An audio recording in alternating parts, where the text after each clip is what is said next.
Temporada do futebol brasileiro começando em 2024, decidi criar esse canal para falar um pouco de futebol também, sobre alguns jogos que eu assisto, deixar minha opinião e tudo mais. E hoje no meu primeiro vídeo eu começo com um jogo de São Paulo, que é o time que eu torço e que normalmente eu mais acompanho. É... Então, vamos começar falando desse jogo, que é a estreia do técnico Carpini no Morumbi, com um público de 45 mil pessoas, numa noite chuvosa, né?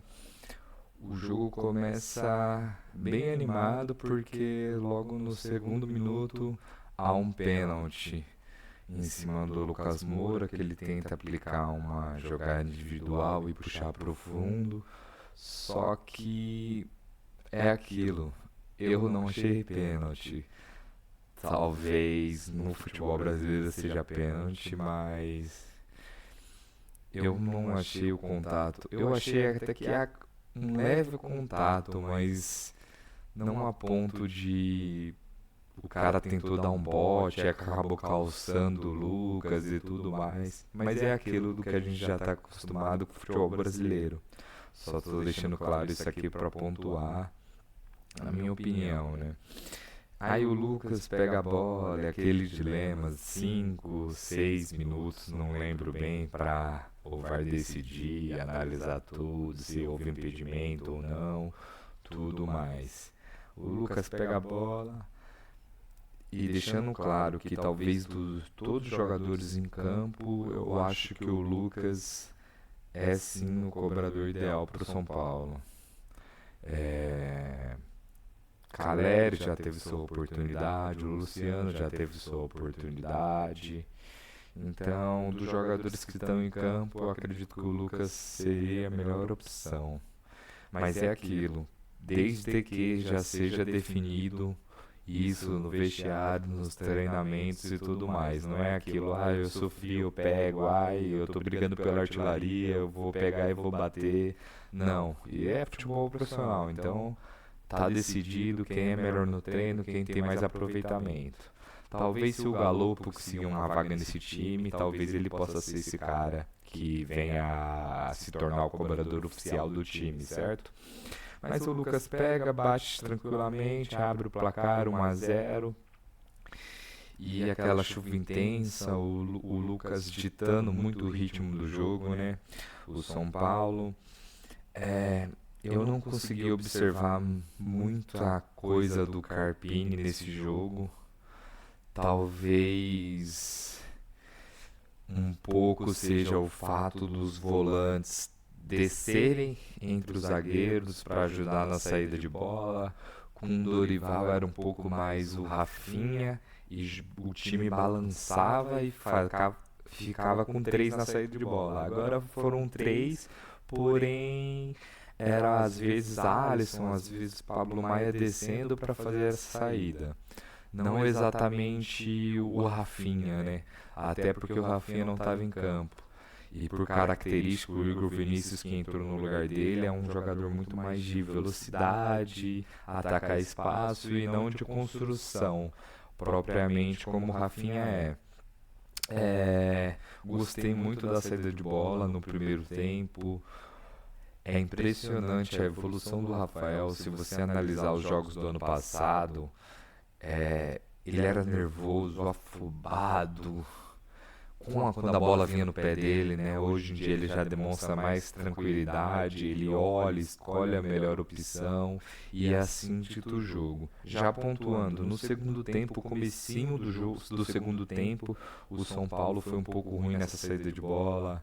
2 bolas ali do Alan Franco que eu achei meio estranhas, que eu não entendi. Depois que o Luiz Gustavo entrou, também achei que ele errou uns 2 passes, deu 2 bolas atravessando, sabe? Que ele entrou um pouco do lado esquerdo ali e ele atravessava pro Diego Costa, só que essa bola ia meio fraca. Parecia que o Diego Costa ia chegar dividindo com o atacante, então assim, essas bolas têm que ser mais seguras. Mas tirando isso, eu gostei muito da construção de jogo de São Paulo. O segundo gol saiu dessa construção. Mas vamos passo a passo, né?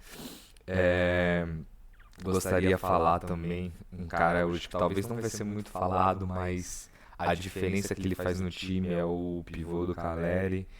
Impressionante como ele dá trabalho para os zagueiros, o pivô dele, o domínio, essa bola no alto, que ele para, briga.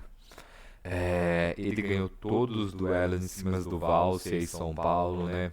Acho que até por isso que o Valse saiu. Não sei se falta de ritmo que aconteceu, só que isso do Caleri faz muita falta para o São Paulo. A gente viu no final do ano passado, quando o São Paulo ficou sem ele, o time ficou meio perdido nesse sentido, mas isso é muito importante, é uma das principais características dele e uma coisa que faz muito para o São Paulo. Desde então, eu acho que São Paulo tem que ter um substituto para o Caleri com essas características. Ou, assim, Caleri não vai jogar, temos que mudar o estilo de jogo. Porque não dá, por exemplo, pôr um Juan lá e querer que o Juan faça isso. Não é a característica do jogador. Aí o jogador vai acabar sendo queimado com a torcida, muito criticado. Então, só temos o Caleri nessa característica de centroavante. Sem ele, vamos mudar o estilo. Com ele, se não quisermos mudar o estilo, vamos contratar um reserva com essa característica.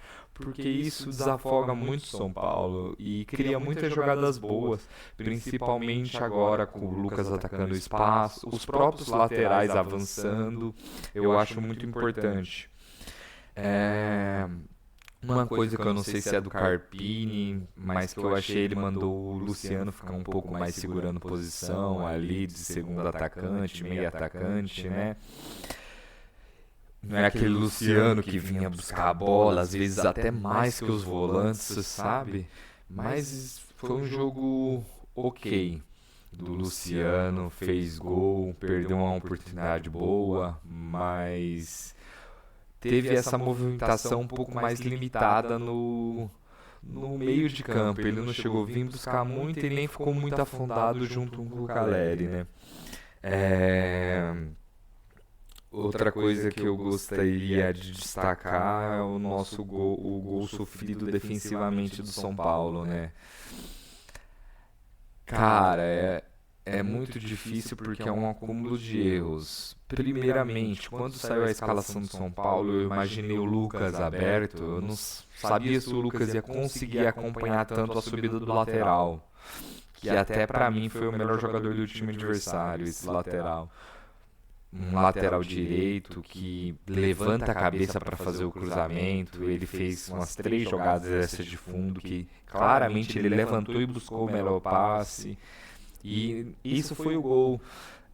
Porém, o Lucas estava no lateral. Ele demorou para chegar porque ele estava ajudando o Wellington na cobertura do Wellington. Aí teve uma bola espirrada, a bola sobra para o lateral e o Lucas vai correndo, o lateral ergue e olha e mete na cabeça do atacante. Então, assim, não considero um erro do Lucas, não considero que o Lucas deixou de recompor. Enquanto ele teve perna, ele fez isso, mas eu considero um erro de atenção, principalmente do Pablo Maia e do Igor Vinícius.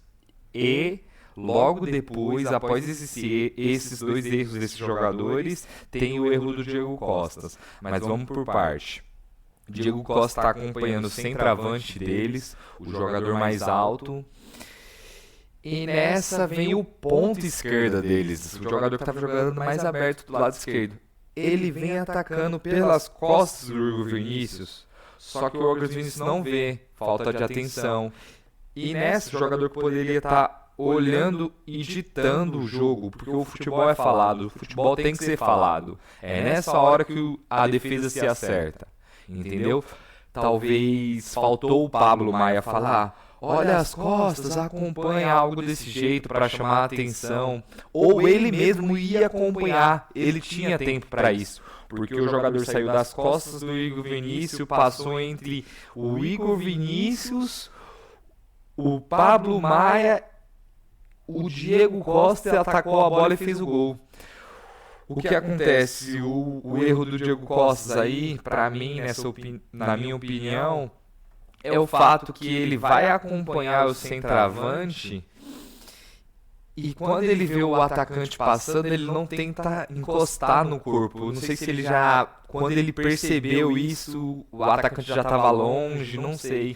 Mas aí fica o gol muito assim na cara dele, culpa dele o gol. Tipo assim, quem olha assim de primeira fala, porra, zagueirão, tava onde, né? Tipo, e aí ele ataca, vai entre os dois zagueiros, sobe, testa aquela bola que quica no chão, rápida, sem chance pro Rafael e fica difícil de defender. Mas é aquilo, é falta de atenção, é falta do jogo falado, Rafael tem que falar, Pablo Maia que tá de frente tem que falar, Igor Vinícius sente o atacante, põe a mão no atacante.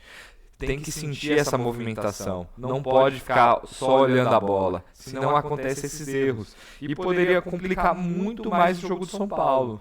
Só que aí entra o que eu falei, a construção de jogo, o jogo bonito que vem muito desde o Diniz, continua com o Rogério, continua com o Dorival e espero que continue com o Carpini, que é aquilo, São Paulo trabalhando a bola vai no Pablo Maia, passe vertical.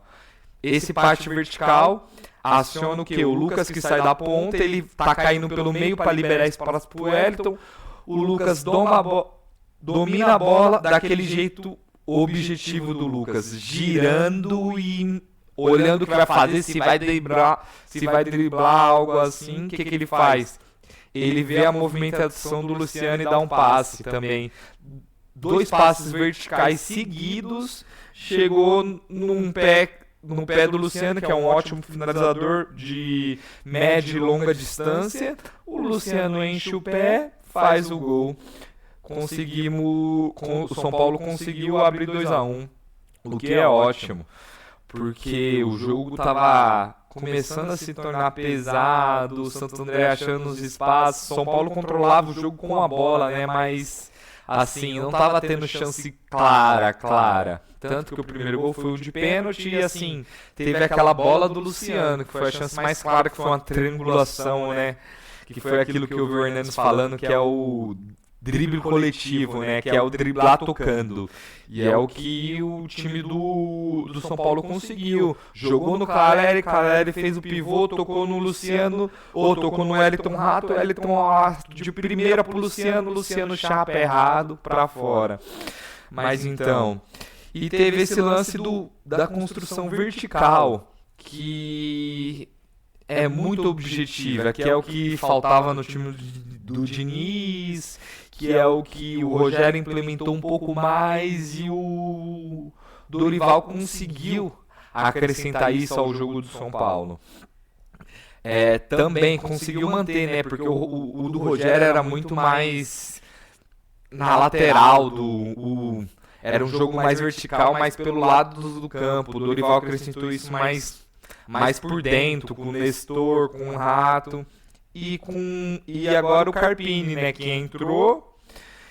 Não sei se é muito mérito dele, ou se já é dos jogadores que vem treinando com o Dorival e tudo mais, mas é uma jogada muito, muito bonita, muito vertical, muito rápida, que acaba com a finalização do Luciano, que é uma finalização muito boa. Campo molhado, difícil pro goleiro. E ótimo. São Paulo abre 2-1, começa a controlar mais o jogo. E logo em seguida ao escanteio que gera o terceiro gol do Diego Costa. É aquilo, né? Gol ótimo, dá moral pro zagueiro, que talvez tenha sentido que falhou um pouco, que talvez minimize a crítica da torcida para dar moral.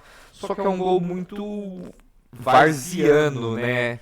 Muito erro, ninguém acompanha, um zagueiro um dos jogadores mais altos do São Paulo, provavelmente o mais alto, porque o Alan Franco não é tão alto quanto o Diego, não sei se o Caleri é, mas assim, o cara sobe sozinho, aquela bola no segundo pau do Wellington Rato, viajando, dava tempo para alguém acompanhar, porque não é uma bola rápida, é uma bola viajando no segundo pau. Ele sobe, cabeceia como o manual pro chão. Só que o goleiro, não sei o que passou na cabeça dele, demorou, teve parece insegurança que às vezes acontece, mas não sei se é falta de ritmo, o que mais aconteceu. Mas aí gera o terceiro gol e dá tranquilidade pro time do São Paulo trabalhar. E é aquilo, e acaba o primeiro tempo. O time do São Paulo começa a querer mais administrar, não tem porquê, assim, se desgastar tanto em busca de um resultado que já está controlado ali, basicamente. E é isso. E aí tem as mexidas no final do segundo tempo, né? Que eu gostei bastante da entrada do Galopo. Eu até achei que quando o Galopo ia entrar, ele ia entrar aberto, que ele entrou junto com o Ferreirinha. Ou seja, saiu Luciano e o Wellington Rato, entrou Ferreirinha e Galopo. Eu achei que ele ia abrir Ferreirinha de um lado, Galopo pelo outro e Lucas pelo meio.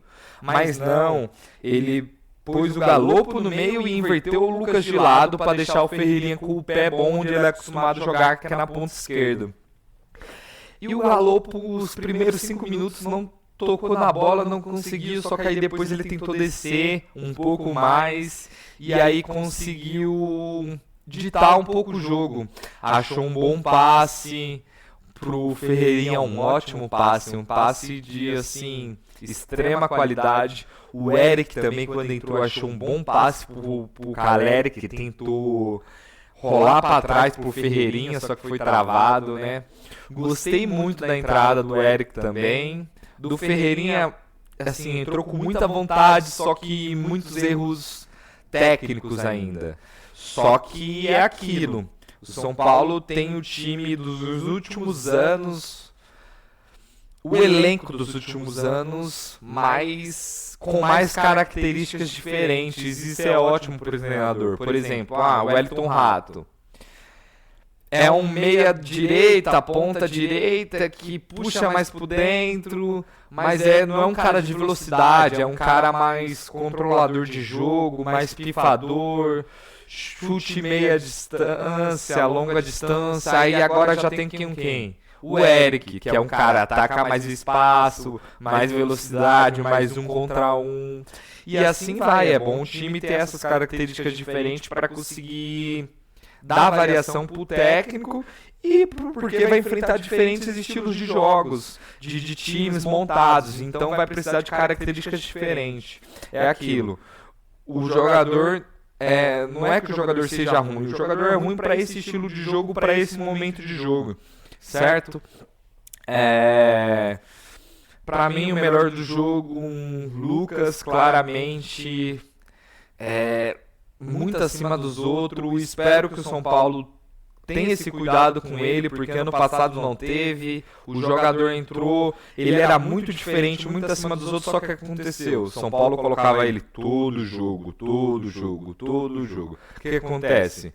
O cansaço faz você não ter o mesmo rendimento, é normal. Então, assim, ele acabou não tendo o mesmo rendimento, acabou tendo 2 lesõezinhas musculares ali, hoje já saiu sentindo.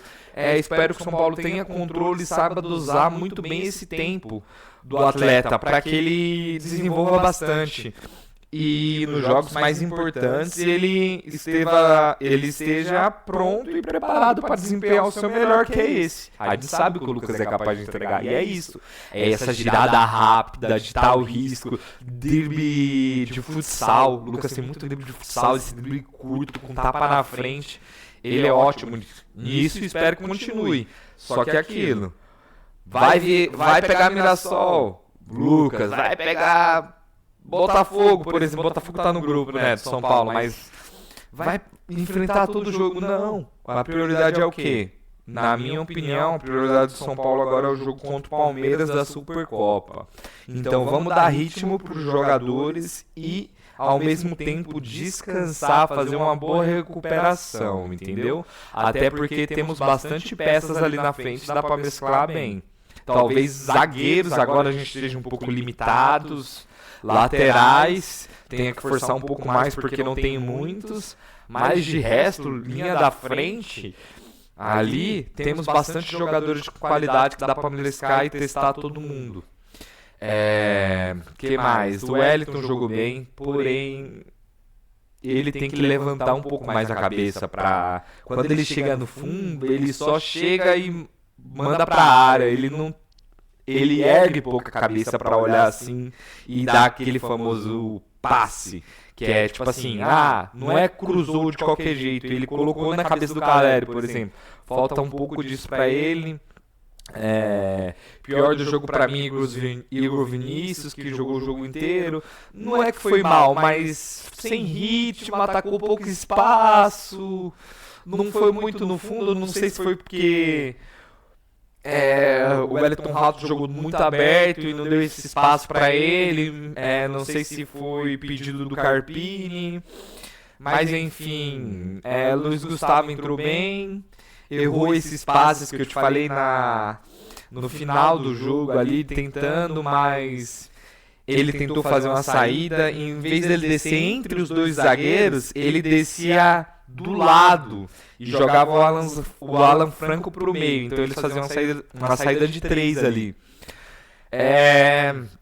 Mas é isso, espero que no próximo jogo venha o time todo reserva, menos o Rafael. Acho importante o goleiro pegar ritmo nesse jogo para a Supercopa. E de resto eu espero que mescle bem o time, que descanse bem e que faça um cronograma para chegar inteiro na Supercopa. É bom começar vencendo, tirar esse peso do Carpini, esse peso dos jogadores em si, da estreia.